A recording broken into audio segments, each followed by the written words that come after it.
Is also home to a daycare where nearly 100 children were at the time of this shooting. Atlanta News First anchor Joe Gorcho joins us live at that daycare now. And Joe, some parents are just now seeing their children for the first time tonight. Carly, Blair, yes, we're at the reunification site here at 1900 Starvine Way. It's part of the Clifton School, that daycare you mentioned. And I first want to start with the fact that you mentioned nearly 100 children are at that daycare. Mayor Andre Dickens said earlier today at that press conference that all were accounted for. The parents told us the same thing in a message from the daycare. And behind me, you might be able to see just over my shoulder, we want to be very respectful to the families and the kids on board. But this is the first time we've seen at least 2 busloads of children with the daycare staff workers finally arriving here at this reunification site. And for the first time in hours since we've been here watching parents pace back and forth, some very anxious and stressed, we've finally seen some smiles. Some parents have gone up to the buses, taken some pictures, waved to their child, finally being able to lay eyes on them for the first time. And when I saw the buses arrive, there was one daycare worker feeding one of the children with a bottle. Other kids were sleeping. Others, as you could imagine, young children. Remember, you're talking about 1, 2, 3, 4-year-olds at this daycare. Some were crying, some were playing on the bus, being very happy. Just little kids being little kids with the daycare staff workers, with the parents outside, anxiously awaiting for them to come off the bus so they can give them that big hug that they've been waiting for hours. This has been a very, very tough day, an emotional day. It's also been a tragic day for our city. And for these parents, there were moments today where they were unsure how it was going to unfold with that shooting right by where their kids go to daycare. We spoke with several parents. We also spoke with family members of daycare staff workers, and they helped provide that picture, if you will, of what they were experiencing in real time, knowing that their children were in hiding and in lockdown with the shooter outside. Take a listen.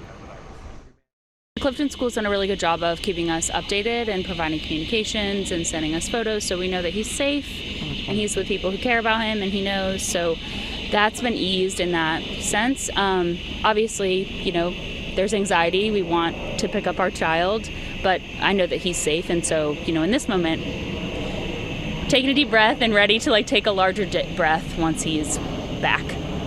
Can you walk me through those moments where I would imagine it was a text notification that came in? Or so it's a little different for me. I used to be at CDC. I was fired in February, and I have lots of friends who are still there and colleagues. And so I actually got a message from someone before the alerts went out and was about to leave to go pick my child up. So I called the Clifton School, and they were in the process of locking down. So I at least knew immediately that things were, you know, being handled. And you know, had that, you know, waiting to find out kind of what's going to happen. And anxiety inducing. It's very scary. I'm also, you know, a bit angry that at a year and a half he would have to experience something like this. My goodness, he's my daughter's age. Yeah, he's a baby. You know what I mean? We should be able to take our kids to daycare. Our spouses should be able to pick them up safely without worrying about gunfire nearby. So it's very, very scary.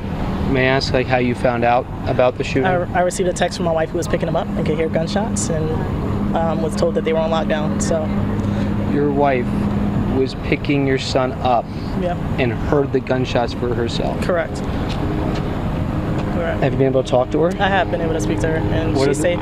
I seen that she text, and she was like, "I'm scared." So I'm like, "Why are you scared?" Like, in my mind, I'm like, "You're at work, you're around kids. What are you scared of?" So she texted me. She said, "Right now we have an active shooter on property."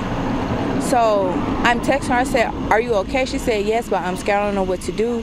He was at the back door." So I'm like, "Are you sure?" She said, "All I remember is me going to the bathroom. I heard the first round of gunshots, so I ran back to the classroom with the other teacher. They both heard the back door shaking, and it's a door that goes directly to the playground."